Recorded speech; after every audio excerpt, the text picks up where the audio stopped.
Phone بند کر کے وہ مستعدی سے مینیو کارڈ لے آیا. آپ آرڈر کر دیں, میں لے آتا ہوں. اس کے جانے کے بعد بے چین بیٹھی بہار گل نے اس کا ہاتھ ہلایا. حیا, یہ مولود بے کون ہیں اور ہم ان کے ساتھ کیوں جا رہے ہیں؟ مجھے نہیں پتا, مجھے کچھ سوچنے دو. ہم ایسے ہی ان کے ساتھ نہیں چلے جائیں گے. عائشہ گل کہتی ہے اچھی لڑکیاں ہر جگہ. تم 2 منٹ کے لیے عائشہ گل کے لیکچر بھول نہیں سکتی؟ اب ہمیں کہیں تو رہنا ہے نا. اگر نہیں اچھے لگے یہ مولود بے تو نہیں جائیں گے ان کے ساتھ. بہار نے خفگی سے منہ میں کچھ بدبدا کر رخ پھیر لیا. وہ خود بھی ذرا مضطرب تھی. پتہ نہیں کون تھے وہ صاحب اور کیوں ان کو لینے آ رہے تھے. ایسے تو وہ نہیں جائے گی ان کے ساتھ, کوئی مرضی کے بغیر تو نہیں لے کر جا سکتا نا. مولود بے آ گئے. بمشکل 15 منٹ بیٹھنے کے بعد کاؤنٹر والے لڑکے نے صدا لگائی تو بے اختیار ان دونوں نے مڑ کر دیکھا. سامنے سے ایک ادھیر عمر گورے سے ترک صاحب چلے آ رہے تھے. دراز قد, بے حد سمارٹ, سر کے بال ماتھے سے ذرا کم, چہرے پہ نرم سی مسکراہٹ, نفیس سے پینٹ شرٹ میں ملبوس, مگر وہ شاہانہ تھے. ایک قدرے پس انتا انتی ان کے ساتھ تھیں. دوسری جانب ایک لمبا پتلا سا لڑکا 19-20 برس کا اور اس کے ساتھ اسی عمر کی لڑکی جس کے بال کندھوں سے کافی نیچے تک آتے, سیاہ اور لہردار تھے. اس نے کیپری کے اوپر ڈھیلی شرٹ پہن رکھی تھی اور ایک موٹی سفید گھنے بالوں والی ایرانی بلی بازوؤں میں اٹھائے ہوئی تھی. لڑکی نے دور سے انہیں دیکھ کر ہاتھ ہلایا. کیا یہ تمہارے رشتہ دار ہے؟ بہار نے اچھمپے سے اسے مخاطب کیا. نہیں, میں تو اس فیملی کو جانتی بھی نہیں. وہ متذبذب سی اٹھ کھڑی ہوئی. مرحبا, ہمیں دیر تو نہیں ہوئی؟ اگر پہلے پتہ ہوتا تو آپ کو اتنا انتظار نہ کرنا پڑتا. Really sorry. مولود بھی استقبالیہ مسکراہٹ کے ساتھ معذرت کر رہے تھے. ان کی مسز خوش دلی سے سلام کرتی ملنے کے لیے آگے ہوئیں. ترکوں کے مخصوص انداز میں باری باری دونوں گال ملا کر چوما اور الگ ہو گئیں. وہ قد میں ہے سے کافی چھوٹی تھیں. تم پہلے کال کر دیتی تو ہم جلدی آ جاتے. اور کوئی مسئلہ تو نہیں ہوا؟ اس سے الگ ہو کر وہ بہت افسوس سے کہنے لگیں. میں سوتا ہوں. یہ میری بیٹی پنار ہے اور یہ فاتح ہمارے ساتھ کام کرتا ہے.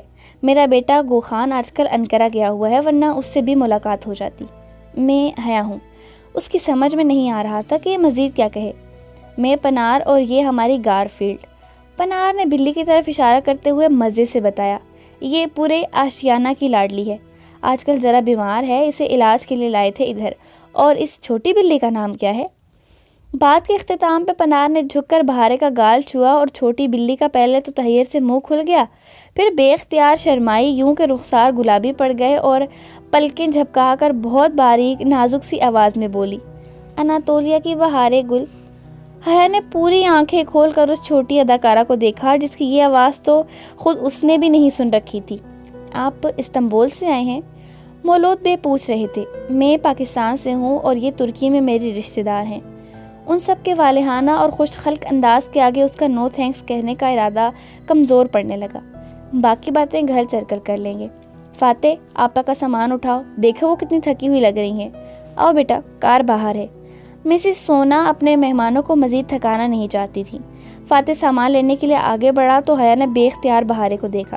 چلو جلدی کرو حیا. تازہ تعریف سے گلنار ہوئی بہارے نے اٹھلا کر اس کی آستین کھینچی. حیا نے گہری سانس لے کر بیگ فاتح کو تھما دیا. کہیں تو رہنا ہی تھا اور فیملی رن ہوٹل سے زیادہ اچھا کوئی ہوٹل نہیں ہوا کرتا. وہ دونوں ان کے ساتھ چلتی باہر آئیں جہاں ایک چھوٹی سی وین کھڑی تھی. اسے بے اختیار اپنا اور ڈی جے کا ترکی میں پہلا دن یاد آیا جب احمد اور چغتائی ایسی ہی وین میں انہیں لینے آئے تھے. مولود بے کا ہوٹل عرب گپ میں تھا. قریب گھنٹے کی ڈرائیو تھی. کھڑکی کے اس پار کپادوکیا کا خشک علاقہ نظر آ رہا تھا. پراسرار, خاموش, دنیا سے الگ تھلگ غاروں سے بنی خوبصورت گھوڑوں کی سرزمین. دور کہیں کوہ حسن کے دونوں پار دکھائی دیے تھے جو اپنے اندر کا سارا لاوا صدیوں قبل زمین پہ انڈیل کر اب سکون سے کھڑے تھے. ڈی جے کو بہت حسرت تھی کپادوکیا دیکھنے کی. کھڑکی کے باہر بھاگتے مناظر دیکھ کر بے اختیار اس کے لبوں سے نکلا, پھر فوراً چپ ہو گئی.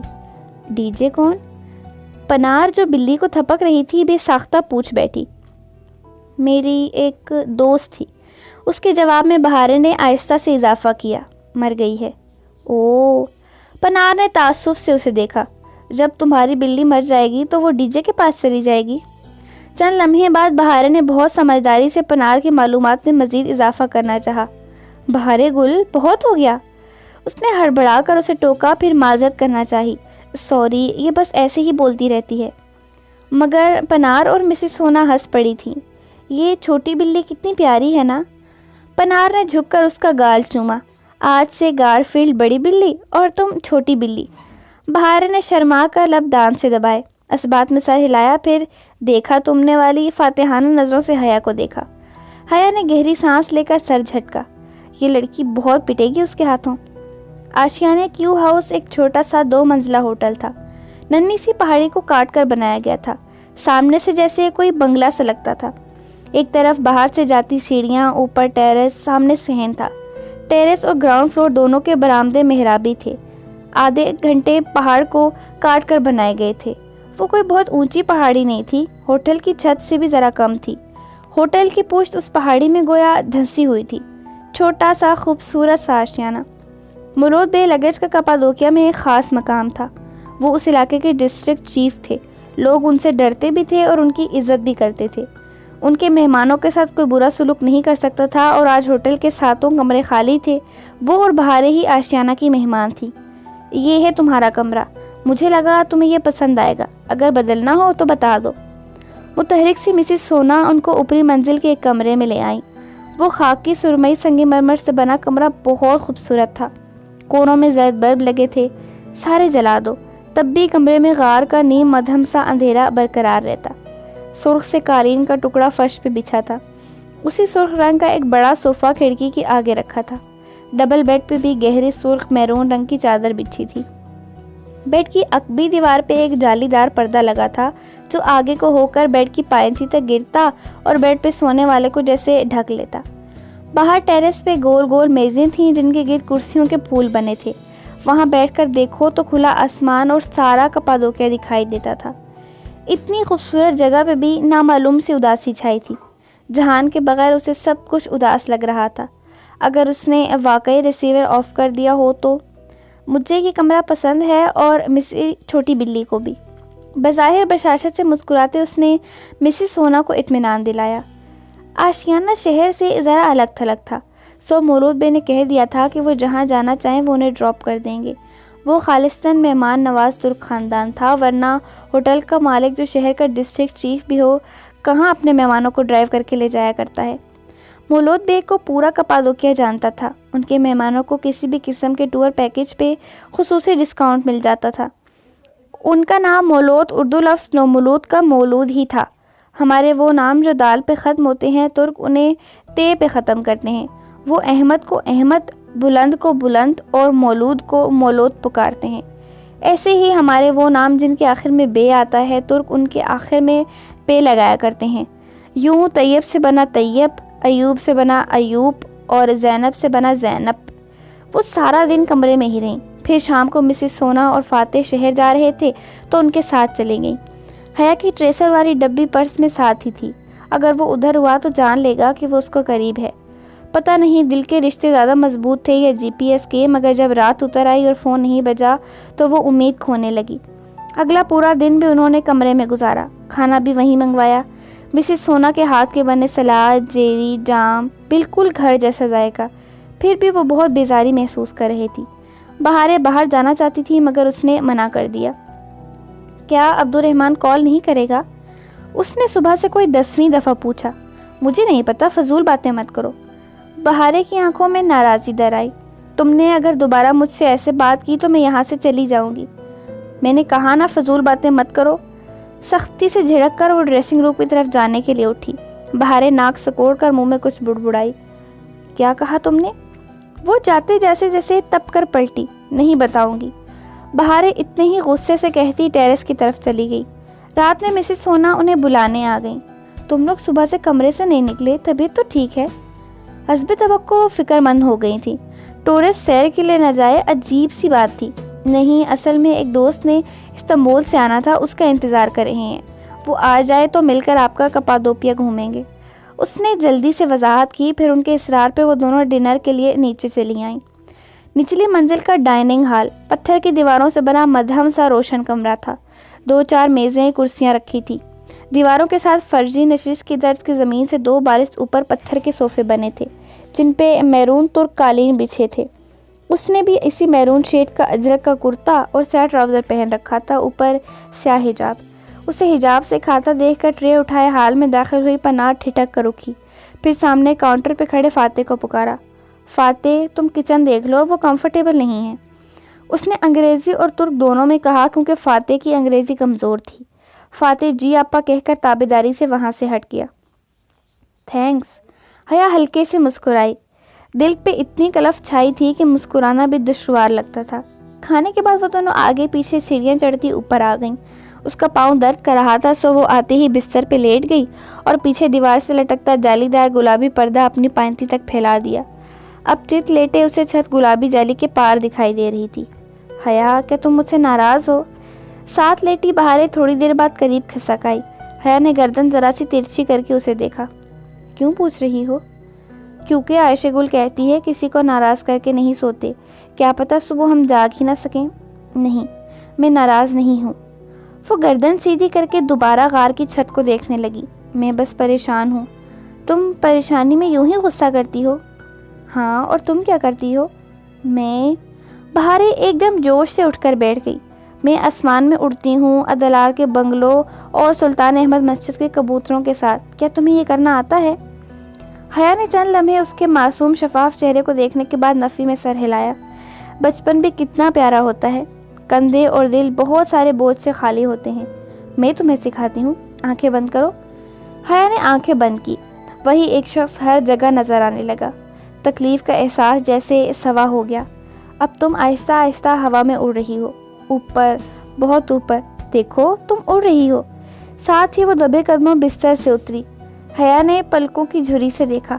وہ احتیاط سے بلی کی چال چلتی سوئچ بورڈ تک گئی اور پنکھا فل چلا دیا، پھر وہ اسی طرح واپس آ گئی۔ دیکھو اب تم اوپر ہوا میں اڑ رہی ہو، دیکھو ہوا چل رہی ہے، آنکھیں مت کھولنا ورنہ نیچے گر جاؤ گی۔ اس نے بند آنکھوں سے اثبات میں سر ہلایا۔ اگر زندگی کا وہ فیس کوئی خواب تھا تو وہ واقعی وہ نیچے گرنے کے خوف سے آنکھیں کھولنا نہیں چاہتی تھی، مگر حقیقت تو ہمیشہ نیچے گرا دیا کرتی ہے۔ اس نے ایک دم سے آنکھیں کھول دی۔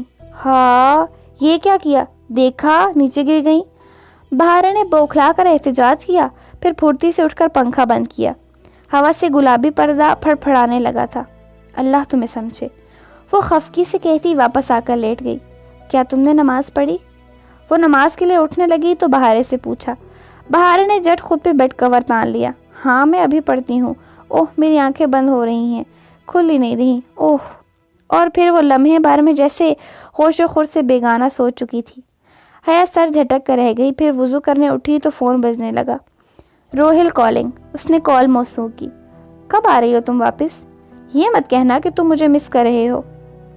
وہ کھڑکی کے آگے رکھے صوفے پہ بیٹھی مسکرا کر فون کان سے لگائے کہہ رہی تھی، وہ تو خیر نہیں کر رہا، مگر ابا چاہتے ہیں میری شادی اناؤنس کرے، ایک ولیمہ ریسیپشن دے کر، لیکن جب اور تم جہان آؤ گے تبھی فنکشن ہو پائے گا۔ گڈ فار یو، بس کچھ دن تک آ جائیں گے۔ اس نے بہت سے آنسو اندر اتارے۔ کتنے دعوے سے کہہ کر آئی تھی کہ وہ اور جہان ساتھ واپس آئیں گے، مگر وہ تو کہیں بھی نہیں تھا۔ فون بند کر کے اس نے وضو کیا، پھر وہیں جائے نماز ڈال کر نماز پڑھی۔ سلام پھیر کر دعا کے لیے ہاتھ اٹھے تو یوں ہی دیکھنے لگی۔ دعا؟ کتنا عرصہ ہوا جب اس نے دعا مانگنی چھوڑ دی تھی۔ جیسے ڈی جے کے لیے مانگی ویسے پھر کبھی نہ مانگ سکی۔ کچھ تھا جو ڈی جے کے ساتھ ہی مر گیا تھا۔ پھر معافی مانگی، استقامت مانگی، مگر دنیا مانگنا چھوڑ دی۔ لوگ، رشتے، ناتے، یہ سب دنیا ہی تو ہے، اور یہی سب کو چاہیے ہوتا ہے، اسے بھی چاہیے تھا۔ پھر لبوں پہ آ کر ساری دعائیں دم کیوں توڑ جاتی تھیں؟ ایسا کیوں لگتا تھا کہ معافی ابھی تک نہیں ملی؟ وہ گمسم سے اپنے ہاتھوں کی لکیریں دیکھنے لگی۔ اللہ تعالیٰ کے ساتھ تعلق بھی کتنا مبہم سا تھا۔ یہ خواہش تھی کہ میں اس سے اچھی لگوں، میں اس کی مانوں، مگر مجھے اس پہ کتنا بھروسہ ہے، کتنا اعتبار ہے؟ یہاں آ کر زندگی جیسے ایک خالی جگہ کا سوال بن جاتی تھی۔ پورے فکرے کے درمیان ایک خالی جگہ تھی۔ ادھر کون سا لفظ لکھنا تھا؟ اس جگہ پہنچ کر وہ لکھنا بھول جاتی تھی۔ کوئی دعا مانگے بنا اٹھ کھڑی ہوئی اور میز پہ رکھے موبائل کی اسکرین کو انگلیوں سے چھوا۔ وال پیپر جگمگا رہا تھا۔ کتنا زہر لگتا ہے یہ وال پیپر، بالخصوص تب جب کسی خاص ٹیکسٹ کی توقع ہو۔ پھر جائے نماز رکھی، دوپٹہ اتار کر بالوں کو انگلیوں سے سنوارا اور ڈریسنگ روم کا پردہ ہٹا کر ادھر آئی۔ ہیئر برش ڈریسنگ ٹیبل پہ رکھا۔ وہی رات سونے سے قبل 100 دفعہ برش کرنے کی عادت۔ اپنے بالوں، جلد اور خوبصورتی کی حفاظت پہ اسے کوئی سمجھوتا نہ تھا۔ برش کے ساتھ نقلی پھولوں کا گلدان رکھا تھا جس کے اندر شیشے کی ایک ڈبی تھی جو سنہری افشاں سے بھری تھی۔ اس نے یوں ہی وہ ڈبی نکالی اور کھولی۔ سنہری چم چم چمکتی افشاں، اس کی پوچھ سے آتی بلب کی روشنی میں وہ مزید چمک رہی تھی۔ پھر ایک دم سے دمکتی افشاں پہ چھایا سی بن گئی، جیسے اس کے اوپر اور بلب کے درمیان کوئی آڑ آ گئی تھی۔ کسی خیال کے تحت اس نے سر اٹھا کر آئینے میں دیکھا۔ اس کے عکس کے پیچھے کوئی کھڑا تھا۔ افشاں کی ڈبی اس کے ہاتھ سے چھوٹ گئی۔ ایک زوردار شوق سے چیخ حلق سے نکلنے ہی لگی تھی کہ پیچھے کھڑے شخص نے سختی سے اپنا ہاتھ اس کے لبوں پہ دبا دیا۔ چیخنا نہیں، آواز باہر جائے گی اور پھر یہ ساری فیملی بھاگتی ہوئی آ جائے گی۔ وہ چہرہ اس کے قریب کیے دھیمی سرگوشی میں بولا تھا۔ حیا کی آواز ہی نہیں، سانسیں بھی جیسے رک گیا تھا۔ وہ پھٹی پھٹی بے یقین نگاہوں سے دم سادے آئینے کو دیکھ رہی تھی۔ چند لمحے لگے اس کے اعصاب کو ڈھیلا پڑنے اور پھر اس نے ایک نڈھال سے احساس کے تحت آنکھیں بند کر کے کھولی۔ جہان نے آہستہ سے اپنا ہاتھ ہٹایا۔ سنہری افشاں اس کے ہاتھوں سے ہوتی قدموں میں جا گری تھی۔ اس کی انگلیاں، فرش، پیر کا انگوٹھا، ہر جگہ سونے کے ذرات چپکے تھے۔ ایک لمحے کو اس نے دونوں ہاتھ ایک دوسرے سے جھاڑ کر افشاں اتارنی چاہی، مگر وہ پورے ہاتھ پہ پھیلتی گئی تو وہ دھیرے سے اس کی جانب پلٹی۔ وہ ابھی تک شاک اور شل تھی۔ تم ادھر کیا کر رہے ہو؟ خالی نگاہوں سے جہان کا چہرہ دیکھتے وہ بدقت کہہ پائی، یہی سوال میں تم سے پوچھنے آیا ہوں، تم ادھر کیا کر رہی ہو؟ وہ چہرے سے ڈھیروں غصہ ضبط کر کے سختی سے بولا، تم اندر کیسے آئے؟ حیا کا دماغ ابھی تک سن تھا۔ وہ جواب دیے بنا آگے بڑھا اور ڈریسنگ روم کا پردہ برابر کر دیا۔ بیڈ روم کا منظر چھپ گیا۔ پھر وہ حیا کے مقابل دیوار سے ذرا ٹیک لگا کر جینس کی جیبوں میں ہاتھ ڈالے منتظر سا کھڑا تھا۔ وہ جیسے علیحدہ جگہ تفصیل سے بات کرنا چاہتا تھا۔ اس کے حواس دھیرے دھیرے بحال ہونے لگے۔ وہ اپنے سنہری ذرات والے ہاتھ اضطرابی انداز میں ایک دوسرے سے ملتی ڈریسنگ ٹیبل کے کنارے پہ جا ٹکی، پھر کھلے بال کانوں کے پیچھے اڑسے۔ سنہری ذرات سیاہ بالوں پہ بھی ٹھہر گئے، مگر اسے پتہ نہیں چلا۔ اگر مجھے ذرا سا بھی اندازہ ہوتا کہ تم میرے پیچھے ادھر آ جاؤ گی تو میں تمہیں کبھی نہ بتاتا کہ میں کہاں جا رہا ہوں۔ تمہارے پیچھے؟ اس نے جیسے تل ملا کر سر اٹھایا۔ بس ایک پل لگا تھا اسے اپنے اصلی انداز میں واپس آنے میں۔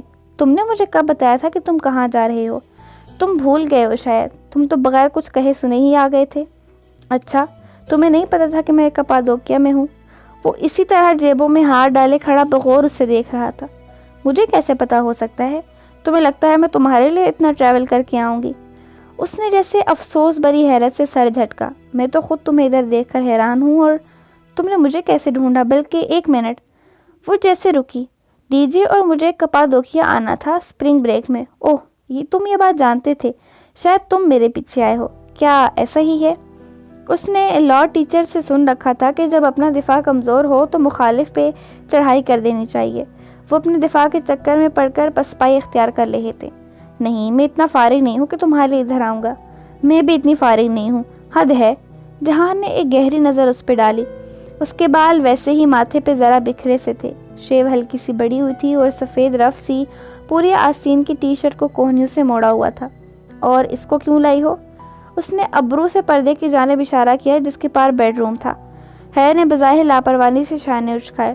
اس کے پاس پاٹ پوش کا کوئی مسئلہ تھا، وہ بیکار ادھر رہ رہی تھی۔ پھر ابا نے کہا تھا میں اکیلی نہ جاؤں، اور میں نے سوچا کہ باڈی گارڈ ساتھ لے جاؤں، ہے نا؟ کیا ہے جہان، میں کپادوکیا گھوم پھر کر بھی نہیں سکتی اپنے دوستوں کے ساتھ؟ وہ تنگ کر کہتی اپنی انگلی میں پلاٹینم بینڈ گھمانے لگی۔ سنہری افشاں سے انگوٹھی بھر چکی تھی۔ جہان تھوڑی دیر بغور جانتی نظروں سے اسے دیکھتا رہا۔ ٹھیک ہے، میں نے مان لیا کہ تم میرے لیے نہیں آئی اور تمہیں بالکل علم نہیں تھا کہ میں ادھر ہوں۔ بہرحال کل صبح کیسری سے ایک فلائٹ اتاترک ایئرپورٹ کے لیے نکل رہی ہے اور ایک سبیہہ گوچن کے لیے۔ تم کون سی لوگی؟ بہت سنجیدگی سے اس نے استنبول کے دونوں ایئرپورٹس کے نام لیے۔ کیا مطلب؟ میں واپس نہیں جا رہی، میں تو ابھی کپادوکیا دیکھا بھی نہیں۔ ہرگز نہیں، میں نہیں چاہتا کہ تم یہاں رہو۔ تم ادھر یوں اکیلے کیسے رہ سکتی ہو بھلا؟ یہ میرا مسئلہ ہے اور میں اکیلی نہیں ہوں، ہم دو ہیں۔ تم میری فکر مت کرو، وہ کرو جس کے لیے تم ادھر آئے ہو۔ اور ویسے مجھے ڈھونڈنے کے علاوہ تم یہاں کس مقصد کے تحت آئے ہو؟ مجھے بہت سے کام ہیں زمانے میں۔ کہتے کہتے وہ ایک دم رکا۔ حیا کا دل زور سے دھڑکا۔ جہان نے کلائی پہ بندھی گھڑی دیکھی، پھر نفی میں سر ہلایا۔ میں زیادہ دیر ادھر نہیں رک سکتا، تم کل واپس جا رہی ہو حیا۔ میں نہیں جا رہی، تمہیں کیا پرابلم ہے میرے ادھر رہنے سے؟ اسی پل کمرے میں رکھے اس کے موبائل کی میسج ٹون بجی۔ وہ بات رک کر ڈریسنگ ٹیبل کے کنارے سے اٹھی اور پردہ ہٹا کر میز تک گئی۔ جہان نے گردن موڑ کر اس کے قدموں کو دیکھا۔ پاؤں کو کیا ہوا ہے؟ میز سے موبائل اٹھاتے ہوئے اس کا دل لمحے بھر کو تھما۔ اللہ اللہ، اس آدمی کی نظریں، اس سے کوئی بات مخفی کیوں نہیں رہتی؟ اس نے تو پاؤں پہ پٹی بھی نہیں باندھی، چل بھی بالکل ٹھیک رہی تھی، پھر بھی اوف، میرے پاؤں کو۔ موبائل لے کر واپس مڑتے اس نے حیرت سے گردن جھکا کر اپنے پاؤں کو دیکھا۔ اوہ، یہ افشاں گر گئی تھی، وہی لگ گئی ہے۔ ساتھ ہی اس نے انگوٹھا قالین سے رگڑا۔ سرخ قالین کا وہ حصہ فوراً چمچم کرنے لگا، مگر پاؤں سے افشاں نہیں اترے۔ ٹخنے، ایڑی کو کچھ ہوا ہے، موچ آئی ہے یا پاؤں مڑ گیا ہے؟ وہ گردن تیچھی کر کے اس کے پاؤں کو دیکھتا کہہ رہا تھا، نہیں، میرا پاؤں تو بالکل ٹھیک ہے، مگر وہ… اب میں سمجھی۔ موبائل پہ حالے کا فارورڈ میسج چیک کر کے وہ سر ہلاتی اس کی طرف آئی۔ تم مجھے واپس بھیجنے کے لیے بہانہ ڈھونڈ رہے ہو؟ جہان نے نظر اٹھا کر اس کو دیکھا۔ ایک تو جب بھی وہ یوں دیکھتا تھا اندر تک دل کا سارا حال جان لے گا، ایسا ہی لگتا تھا۔ ٹھیک ہے، تم ادھر میری وجہ سے نہیں آئیں اور تمہارے پاؤں کو بھی کچھ نہیں ہوا، مجھے ابھی جانا ہے، ہم اس بارے میں بعد میں بات کریں گے۔ پھر کب ملو گے؟ وہ دروازے کی طرف بڑھا ہی تھا کہ وہ بے اختیار کہہ اٹھی۔ جہان نے رک کر اسے اسی طرح دیکھا۔ جب تم میرے لیے آئی ہی نہیں ہو تو پھر دوبارہ ملنا؟ ابھی خود ہی تو تم نے کہا کہ بعد میں بات کریں گے، ورنہ مجھے کیا؟ اس نے خفگی سے شانے اچکائے۔ جہان نے ذرا مسکرا کر سر جھٹکا۔ کل دوپہر 1 بجے شارپ مجھے کنویں پہ ملنا۔ کون سا کنواں؟ مادام آپ میرے لیے نہیں، کپادوکیا کی سیاحت کے لیے آئی ہیں تو آپ کو یہاں کی تمام ٹورسٹ اٹریکشن کا علم تو ہوگا۔ کل ہم کنویں پہ ملیں گے، اور دھیان رکھنا کنواں کافی گہرا ہے، تمہیں کلاسٹروفوبیا تو نہیں ہے؟ وہ جیسے یاد آنے پہ جاتے جاتے پلٹا۔ حیا نے نفی میں گردن ہلائی۔ اوکے۔ اس نے دروازہ کھولا، احتیاط سے اطراف میں جھانکا، پھر باہر نکل گیا۔ بہاریں اسی طرح سو رہی تھی۔ حیا نے دروازہ بند کیا، پھر بے اختیار دل پہ ہاتھ رکھ کر آنکھیں بند کر کے گہری سانس لی۔ ایک دبی دبی مسکراہٹ اس کے لبوں پہ بکھر گئی۔ بہت سمارٹ بنتا تھا جہان، شاید وہ اس سے زیادہ سمارٹ تھی کہ اس نے اسے ڈھونڈ ہی نکالا تھا۔ ہاں، اس کے سامنے یہ نہیں مانے گی کہ وہ اس کے لیے آئی ہے۔ جس بندے نے اسے خوار کیا، اس کو تھوڑا بہت خوار کرنے کا حق تو اسے بھی تھا۔ وہ ڈریسنگ ٹیبل کے سامنے واپس آئی اور ہیئر برش اٹھاتے ہوئے آئینے میں دیکھا۔ اجرک کے کرتے پہ سامنے، بالوں پہ کانوں کے قریب اور دونوں ہاتھوں پہ افشاں لگی تھی۔ ازبیلی سٹون کے فرش پہ ڈبی ابھی تک الٹی پڑی تھی۔ وہ ڈبی اٹھانے کے لیے نہیں جھکی۔ افشاں کی سب سے پیاری بات یہ تھی کہ اسے جتنا خود سے اتارنے کی کوشش کرو، یہ پھیلتی جاتی ہے اور جس کو چھوتی ہے اس کو چمک عنایت کر دیتی ہے۔ دوپہر 1 بجے شارپ۔ اس نے زیر لب مسکراتے ہوئے اپنے عکس کو دیکھتے ہوئے برش بالوں میں اوپر نیچے چلانا شروع کیا۔ ابھی اسے 100 دفعہ برش کرنا تھا۔ صبح آشیانیہ کے اطراف میں پہاڑوں پہ بہت سہانی صبح اتری تھی۔ کپادوکیا کو جیسے اس کا حسن واپس مل گیا تھا۔ اس نے بہارے کو تیار ہونے کو کہا، مگر مزید کچھ نہیں بتایا۔ بہارے ابھی بال بنا رہی تھی۔ وہ اسے وہاں چھوڑ کر اپنے عبایا اور اسکارف کو پن لگاتے ہوئے نیچے چلی آئی۔ آج اس کا موڈ بہت خوشگوار تھا۔ فاتح استقبالیہ کاؤنٹر پہ تھا۔ وہ لابی بھی چھوٹے سے پتھریلے کمرے کی مانند بنی تھی، غاروں میں غار۔ صبح بخیر آپا۔ جلدی سے کام چھوڑ کر وہ اس کی طرف متوجہ ہوا۔ شکریہ فاتح۔ وہ اس کے سامنے آ کھڑی ہوئی۔ ایک بات پوچھنی تھی، یہاں آس پاس کوئی کنواں ہے؟ کنواں؟ فاتح نے اجھمپے سے دہرایا۔ پتہ نہیں، کنویں ہیں بہت سے، مگر آپ کس کی بات کر رہی ہیں؟ کوئی ایسا کنواں جو ٹورسٹ اٹریکشن ہو اور کافی گہرا ہو۔ فاتح کو بات سمجھانے کے لیے اسے آہستہ آہستہ الفاظ ادا کرنے پڑ رہے تھے۔ فاتح نے تذبذب سے نفی میں سر ہلایا۔ نہیں آپا، میں ایسے کنویں کو نہیں جانتا۔ ویران کھنڈر کنویں مل جائیں گے، مگر سیاحتی مرکز مشکل ہے۔ سوچو فاتح، کوئی بہت گہرا سا کنواں ہوگا ادھر، سوچو نا۔ اس کے دل میں بے چینی سی انگڑائی لینے لگی۔ اللہ سمجھے جہان سکندر کو، کبھی انسانوں کی زبان میں بات نہیں کرے گا۔ پھر ایک پہیلی، مجھے واقعی کسی گہرے کنویں کے بارے میں نہیں پتا۔ وہ ذرا دیر کو رکا۔ آپ گہرے کنویں کا تو نہیں پوچھ رہی؟ اتنی دیر سے میں اور کیا پوچھ رہی ہوں فاتح؟ نہیں، آپ کسی کنویں کا پوچھ رہی ہیں، اصلی کنویں کا جو گہرا ہو، یا آپ گہرے کنویں کا پوچھ رہی ہیں؟ دونوں میں کیا فرق ہوا؟ اس نے سوالیہ ابرو اٹھائی۔ شاید وہ کسی منزل کے قریب تھی۔ دیکھیں آپا، فاتح دونوں ہاتھ ہلاتے ہوئے ٹوٹی پھوٹی انگریزی میں کہنے لگا، ایک ہوتا ہے کنواں جس سے لوگ پانی نکالتے ہیں، ان کے بارے میں زیادہ نہیں جانتا، اور ایک ہے گہرا کنواں، مگر وہ کنواں نہیں ہے، وہ یلتار شہری ہے۔ یلتار شہری مطلب؟ اس نے ناسمجھی سے پوچھا۔ فاتح نے بے بسی سے اسے دیکھا، پھر نفی میں سر ہلایا۔ اسی پل مسز سونا لانڈری باسکٹ اٹھائے وہاں داخل ہوئیں۔ فاتح نے فوراً انہیں پکارا۔ سونا خانم، یلتار شہری کو انگریزی میں کیا کہیں گے؟ انڈر گراؤنڈ سٹی، انہوں نے مسکراتے ہوئے جواب دیا۔ 1 منٹ مسز سونا، وہ مجھ سے کمرے میں افشاں گر گئی تھی، وہ صاف ہو جائے گی نا؟ ہاں فکر نہ کرو، پنار کر لے گی۔ اسے مطمئن کر کے وہ باہر نکل گئیں۔ انڈر گراؤنڈ سٹی آپا وہ ایک زیر زمین شہر ہے جس کا نام دیرین کیوں یعنی گہرا کنواں ہے۔ آپ اس کا پوچھ رہی تھی؟ حیا پر یقین نہیں تھی۔ شاید میں نے کپادوکیا کے زیر زمین شہروں کا سنا تو ہے، مگر وہ تو بہت سے ہوں گے۔ کیا یہ دیرین کنواں کوئی مشہور سپاٹ ہے؟ یہ کپادوکیا سب سے بڑا یلتار شہر ہے آپا، مگر آپ کو کلاسٹروفوبیا تو نہیں ہے؟ وہ جیسے چونکی اور پھر ایک دم اس کے دل کی دھڑکن بڑھ گئی۔ نہیں، اور ہاں مجھے یہیں جانا ہے، بالکل یہی جگہ ہے۔ وہ جیسے بہت پرجوش ہو گئی تھی۔ پھر آپ پنار کے ساتھ چلی جائیں، وہ آج تو شہر جا رہی ہے، گارفیلڈ کی دوائی لینی ہے۔ ٹھیک ہے۔ وہ ایک دم اتنی خوش ہوئی کہ اس کی آنکھیں چمکنے لگیں۔ فاتح نے ذرا اچھمپے سے اسے مڑ کر دیکھا۔ آشیانہ کے کسی مہمان کو اس نے کلاسٹروفوبیا نہ ہونے پر اتنا پرجوش ہوتے پہلی دفعہ دیکھا تھا۔ ترکی کے صوبہ نوشہر کا وہی معنی تھا جو پاکستان کے شہر نوشیرہ کا ہے۔ دیرین کیوں یہاں کے سب سے بڑا زیر زمین شہر تھا۔ ایسے سینکڑوں شہر کپادوکیا میں موجود تھے جو کم سے کم بھی 2 منزلہ تھے، جیسے تہ خانہ ہی تہ خانے ہوں۔ گئے زمانوں میں کپادوکیا کے باسیوں عیسائی آبادیوں نے یہ شہر بنائے تھے تاکہ جنگ کے دنوں میں ان میں پناہ لی جا سکے۔ ان کے پاس شہر کے دہانوں کو مکمل طور پہ بند کرنے کا نظام بھی موجود تھا۔ پانی، خوراک، روشن دان، نکاسی اور اخراج کا نظام، غرض یہ تمام انتظامات سے آراستہ مکمل شہر تھے، بس ان سے آسمان نظر نہیں آتا تھا۔ 20ویں صدی کے آغاز میں عیسائی یہاں سے چلے گئے تھے۔ اب برسوں سے یہ شہر ویران تھے۔ چند سال پہلے ان کو سیاحوں کے لیے کھول دیا گیا تھا۔ دیرین کیوں کی 8 منزلیں سیاحوں کے لیے کھلی تھیں۔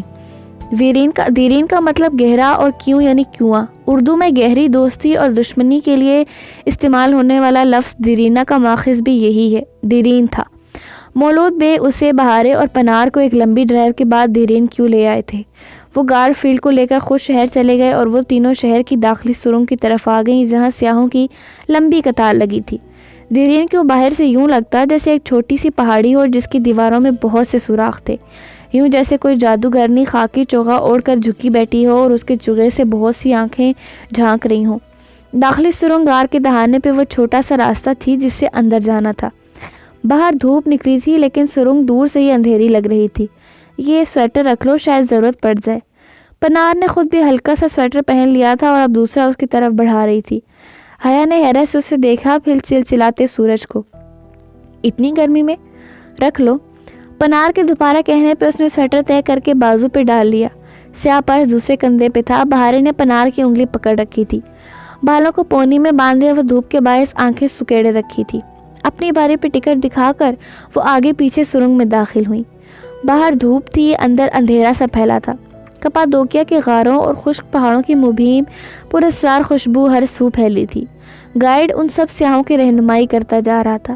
کافی رش تھا اور راہداریاں تنگ، بعض جگہ تو اتنی تنگ ہوتی کہ دونوں کندھے اطراف کی دیواروں سے ٹکراتے اور بعض جگہ گردن جھکا کر کمرے میں داخل ہونا پڑتا۔ چند راہداریاں اور سیڑھیوں سے گزر کر وہ سب سیاح ایک بڑے کمرے میں جمع تھے جہاں شور سا مچا تھا۔ سیاحوں کے سوال اور اونچی آواز میں بولتا گائیڈ عجیب مچھلی بازار سا بنا تھا۔ وہ بور ہونے لگی۔ جہان کا کوئی اتا پتہ نہیں تھا اور فی الوقت اسے یہ جاننے میں دلچسپی نہیں تھی کہ شہر کا روشن دان یا پانی کا نظام کس طرح کام کرتا تھا۔ سو وہ پنار کی طرف مڑی۔ تم بہارے کا خیال رکھنا، میں بس آ رہی ہوں۔ تم کہاں جا رہی ہو؟ بہارے پریشانی سے کہہ اٹھی۔ میں اپنے طور پہ اندر سے یہ شہر دیکھنا چاہتی ہوں۔ تم پنار کو تنگ تو نہیں کرو گی؟ بہارے نے نفی میں سر ہلا دیا، البتہ وہ اس کی جانے پہ خوش نہیں تھی۔ تم جاؤ، میں چھوٹی بلی کا خیال رکھوں گی۔ وہ اس کمرے سے آگے کھسک آئی۔ کمرے ہی کمرے، راہداریاں، محرابیں، چوکھٹیں، جیسے دی ممی کا سیٹ ہو۔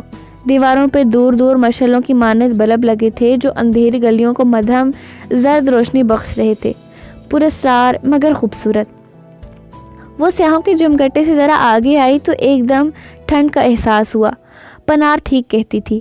اس نے گرے سویٹر عبایا کے اوپر پہن لیا اور بٹن سامنے سے کھلے رہنے دیے۔ وہاں آس پاس کوئی نہیں تھا اور ذرا گھٹن والی جگہ تھی تو نقاب تھوڑی تک نیچے کر لیا۔ وہ یوں ہی طویل راہداریوں میں آگے چلتی جا رہی تھی کہ دفعتاً حیا، کسی نے اس کے کندھے کو ہلکا سا چھوا تو وہ ڈر کر 2 قدم پیچھے ہٹتے ہٹتے مڑی۔ سانس ایک لمحے کو رکا تھا مگر پھر بحال ہو گیا۔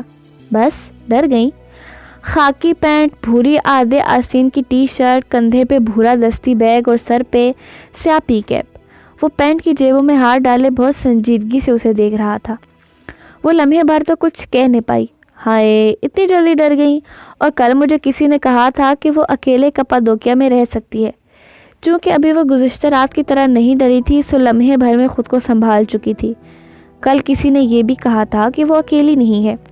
اوہ، تمہارا باڈی گارڈ تو میں بھول گیا تھا، ابھی کدھر ہے وہ؟ وہ دونوں نیم روشن راہداری کے وسط میں آمنے سامنے کھڑے تھے۔ میں مان ہی نہیں سکتی کہ تمہیں معلوم نہیں ہے کہ وہ کہاں ہے۔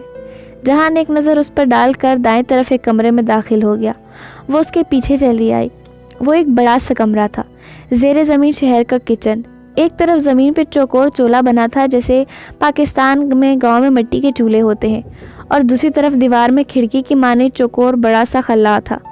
اسے اپنا کچن یاد آیا جہاں آدھی دیوار جتنا باہر جھانکنے کے لیے خلا بنا ہوا تھا۔ اسے اپنا کچن یاد آیا جہاں سے لاؤنج میں جھانکنے کے لیے آدھی دیوار جتنا خلا تھا۔ کچھ کہا تھا میں نے کل حیا؟ وہ اس کھلی بغیر پٹ کی کھڑکی کے ساتھ ٹیک لگائے جیبوں میں ہاتھ ڈالے کھڑا ہو گیا۔ کیا؟ وہ انجان بن گئی۔ تم واپس جا رہی ہو یا نہیں؟ دیوار پہ لگے بلب کی روشنی جہاں سے ٹکرا کر گزرتی تھی، یوں کہ سامنے والی دیوار پہ اس کا سایہ پڑنے لگا تھا۔ حیا اس کے بالکل مقابل چولہے کی چوکی پر آ کر بیٹھ گئی۔ اس کا سایہ جہان کے سائے کے مقابل گرنے لگا۔ وہ اصل میں کافی فاصلے پہ بیٹھے تھے مگر ایک ہی دیوار پہ گرتے آمنے سامنے بیٹھے سائے کافی بڑے اور قریب لگ رہے تھے۔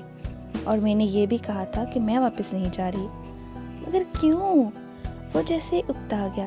کیونکہ میں تمہارے لیے نہیں کپادوکیا دیکھنے آئی ہوں اور دیکھ کر ہی جاؤں گی، مگر میں چاہتا ہوں کہ تم یہاں سے چلی جاؤ۔ اتنے دن کیسے رہو گی ادھر؟ میں نے وہ ویڈیو کھول لی تھی۔ جہان کے چہرے کے بجائے اس کے سائے کو دیکھتے ہوئے وہ ایک دم بہت احسان سے بولی۔ لمحے بھر کو پورے زیر زمین شہر میں سناٹا چھا گیا۔ جہان بالکل چپ ہو گیا۔ اسے لگا وہ ابھی ہنس دے گا، پھر اسے رکنے کو کہے گا، مگر تو تمہیں ابھی تک اندازہ نہیں ہوگا میں کیوں تمہیں یہاں سے بھیجنا چاہتا ہوں؟ وہی سنجیدگی بڑا خشک انداز۔ اسے دھچکا سا لگا۔ کوئی اپنائیت، کوئی راز بانٹ دینے والا احساس نہیں۔ وہ تو ویسا ہی تھا۔ نہیں، مجھے واپس نہیں جانا، اور میرے یہاں ہونے سے تمہیں کیا مسئلہ ہے؟ اس کی آواز میں دبا دبا غصہ در آیا۔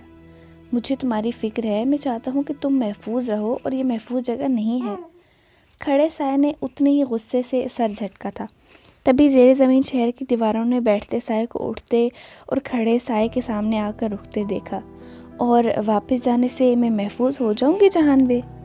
ہاں بالکل، مجھے یہاں سے 2-4 دنوں میں انقرہ چلے جانا ہے، پھر وہاں سے ایک اور شہر، اور ادھر سے شام۔ میں شام سے چند دن میں اسلام آباد واپس آ جاؤں گا۔ میں تم سے وہیں ملوں گا۔ ہو سکتا ہے روہل کے ولیمے میں ہم دونوں ساتھ ہوں، اس لیے تم ابھی چلی جاؤ۔ کیا گارنٹی ہے اس بات کی؟ ہو سکتا ہے واپس پہ میری فلائٹ کریش کر جائے۔ چند لمحے کے لیے وہ واقعی کچھ کہہ نہیں سکا، مگر مدھم مشعل کی روشنی میں بھی حیا نے اس کی بے تاثر آنکھوں میں کچھ زخمی ہوتے دیکھا تھا۔ ایسے مت کہو۔ اس کی آواز دھیمی ہو گئی۔ نہیں جہان بے، مجھے بولنے دو۔ ہاں پھر کیا گارنٹی ہے کہ میں وہاں محفوظ رہوں گی؟ ہو سکتا ہے کوئی پرانا دشمن مجھے گاڑی تلے کچل دے۔ حیا، ہو سکتا ہے یہ ہمارا آخری سفر ہو، کیا تب بھی تم اسے میرے ساتھ نہیں کرنا چاہو گے؟ اس کی آواز دیرین کنوؤں کی دیواروں سے ٹکرا کر پلٹ رہی تھی، مگر اب اس میں آنسو بھی شامل تھے۔ میں صرف تمہیں محفوظ دیکھنا چاہتا ہوں حیا، وہ جیسے بے بسی سے بولا تھا۔ اور تم خود؟ میرا کیا ہے، میرے لیے رونے والا کوئی نہیں ہوگا، مگر مجھے تمہاری فکر ہے، اس لیے میں چاہتا ہوں کہ تم یہ چاہتے ہو، تم وہ چاہتے ہو، تم ہر وقت اپنا کیوں سوچتے ہو جہان؟ تم ہر چیز پلان کر کے کیوں رہنا چاہتے ہو؟ تم ہر وقت دوسروں کو آزماتے کیوں رہتے ہو؟ حیا، اس سے جیسے دکھ پہنچا تھا۔ وقت پیچھے چلا گیا تھا، وہ اس کا جنجر بریڈ ہاؤس توڑ چکا تھا اور وہ اس پہ چلا رہی تھی۔ نہیں، مجھے بولنے دو، آج مجھے بولنے دو۔ جتنا تم نے مجھے آزمایا اس سے آدھا بھی تمہیں میں آزماتی نا تو تم بہت مشکل میں پڑ جاتے۔ وہ غصے سے بلند آواز میں بول رہی تھی۔ دیوار پہ گرتے سائے اصل سے زیادہ قریب کھڑے تھے۔ تم یہ سمجھتے ہو کہ ہر دفعہ تم چیزیں پلان کرو گے اور سب تمہاری مرضی کے مطابق ہو جائے گا، پھر بعد میں لوگ تمہاری باتوں کے دوسرے مطلب ڈھونڈتے پھریں اور اس دوران کس کا دل کتنا ٹوٹے تمہیں کب پرواہ ہوتی ہے؟ تم دوسروں کا کبھی نہیں سوچتے، مگر ہر دفعہ ایسا نہیں ہو سکتا۔ ہر دفعہ دوسرے تمہاری طرف کی کہانی نہیں سمجھ لیں گے، یہ کر لو تو وہ ہو جائے گا، وہ کر لو تو یہ ہو جائے گا، میں مزید تمہارے ان پلانز کے مطابق نہیں چل سکتی۔ بولتے بولتے اس کا سانس پھولنے لگا۔ جہان نے ہاتھ جیبوں سے نکال کر سینے پہ لپیٹ لیے اور دائیں جوگر سے زمین کو کھرچتا وہ سپاٹ چہرے کے ساتھ سن رہا تھا۔ اور جو کچھ بھی اندر بھرا ہے میرے خلاف وہ بھی کہہ دو، میرے اندر جو بھی بھرا ہو تمہیں پرواہ نہیں ہے۔ تم مجھ سے میرے بھرکے پہ بحث کر کے چپ چاپ چلے آئے۔ اگر تمہیں میرے بھرکے سے مسئلہ نہیں تھا تو پھر تم نے ایک دفعہ بھی کوئی امید، کوئی وضاحت کیوں نہیں دی؟ کیا یہ مناسب تھا کہ تم مجھے یوں چھوڑ کر آتے اور سارے خاندان میں میرا تماشا بنتا؟ تم ہر دفعہ سمجھتے ہو کہ بعد میں تم دوسروں کو منا لوگے۔ کیا منا لینے سے دل پہ لگے زخم مٹ جاتے ہیں؟ سخت لکڑی پہ بھی کلہاڑی کی ایک ضرب لگاؤ تو ساری عمر کے لیے نشان رہ جاتا ہے۔ تو پھر میں تو انسان ہوں، کیا تم ساری زندگی یہی کرتے رہو گے؟ اس کی آواز درد سے پھٹنے لگی۔ جہان کے بے تاثر سپاٹ ہوتا چہرہ دیکھ کر اسے اور بھی غصہ چڑھنے لگا۔ جب سے وہ غصے سے بولنے لگی تھی تب سے اس کا چہرہ بے تاثر پڑ گیا تھا۔ اور اگر مجھے کوئی گاڑی تلے کچل دے تو پھر کس کو وضاحتیں دینے آؤ گے؟ مگر تم نہیں سمجھو گے، وہ بے بسی بھرے دکھ کے ساتھ کہتی پلٹی اور تیز قدموں سے باہر نکلی۔ پھولا تنفس اور آنکھوں میں آنسو، اذیت ہی اذیت تھی۔ وہ بھی کس کو سمجھا رہی تھی؟ وہ لاپرواہ ہی تھا، کہاں پرواہ کرتا تھا۔ راہداری میں سبک قدموں سے چلتی وہ بے آواز روتی آگے بڑھتی جا رہی تھی۔ پھر ایک کمرے میں بیٹھنے کو ویسی ہی چوکی نظر آئی تو جا کر ادھر بیٹھ گئی اور چہرہ دونوں ہاتھوں میں چھپا کر بے اختیار رونے لگی۔ چہرہ اس لیے ڈھانپا کہ گہرے کنویں کی قدیم دیواریں اس کے آنسو نہ دیکھ سکیں، سرنگ اس کی سسکیاں نہ سن سکیں اور مصنوعی مشعل کی روشنی میں اس کے ہچکیوں سے لرزتے وجود کا سایہ نہ پڑے، مگر آنسو، سسکیاں اور لرزش ڈھانپ لینے سے بھی نہیں ڈھکتی۔ وہ بھی کس کو سمجھا رہی تھی؟ وہ کہاں اس کی مانتا تھا؟ وہ اس کے ساتھ کپادوکیا میں رہنا چاہتی تھی، جتنے بھی دن وہ ادھر ہے، مگر وہ اسے اب بھی ہمیشہ کی طرح زبردستی واپس بھیج دے گا۔ بے بسی سی بے بسی تھی۔ اس نے بھیگا چہرہ اٹھایا۔ سرنگ، محرابی چوکٹیں، بھول بھلیاں سب سنسان پڑی تھیں۔ وہ وہاں نہیں تھا۔ دیوار پہ گرتا سایہ اکیلا تھا۔ جہان اس کے ساتھ نہیں تھا۔ اپنے غصے میں وہ سب بھول جایا کرتی تھی، یہ بھی کہ ایک دفعہ وہ ہمیشہ کی طرح پھر اسے چھوڑ کر آ گئی تھی۔ وہ سب باتیں کہہ کر جو وہ صرف اس کو ہرٹ کرنے کے لیے کہہ رہی تھی، اس کا مطلب وہ ہرگز نہیں تھا۔ اس نے دل سے وہ سب نہیں کہا تھا۔ اللہ اللہ، یہ کیا کر دیا؟ وہ اب کیسے منائے گی اسے؟ جہان، وہ بدحواسی کے عالم میں اٹھی اور راہداری کی طرف آئی۔ دائیں سے آتی یا بائیں سے، شاید دائیں سے۔ ہتھیلی کی پشت سے گال رگڑتی وہ جانب بھاگی۔ ایک موڑ، دوسرا، دائیں طرف وہ کمرہ جہاں ابھی دو سائے ٹکرائے تھے اب وہ خالی تھا۔ وہ وہاں نہیں تھا۔ جہان، آنسو پھر سے اس کی آنکھوں میں جمع ہونے لگے۔ وہ کہیں بھی نہیں تھا۔ اس نے پھر سے اسے کھو دیا تھا۔ مزین اس سے دیرین کنواں نہیں دیکھا گیا۔ وہ الٹے قدموں واپس مڑی۔ بمشکل سیڑھیاں ملیں اور باہر جانے کا رستہ سمجھ آیا۔ گائیڈ سیاح ابھی تک وہیں تھے۔ بہارے اور پنار بھی ایک طرف کھڑی تھیں۔ اس نے بہارے کا ہاتھ تھاما اور اپنی متورب سرخ آنکھیں چھپانے کی صحیح کیے بغیر بس اتنا بولی، واپس چلتے ہیں، میری طبیعت ٹھیک نہیں ہے۔ کیا ہوا؟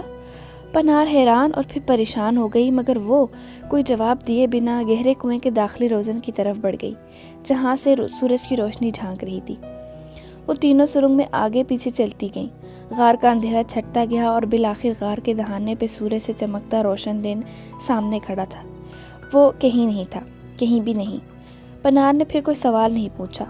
بہارے جو بے چین ہو رہی تھی اس کو بھی چپ کروا دیا۔ اس کا دل بار بار بھر رہا تھا۔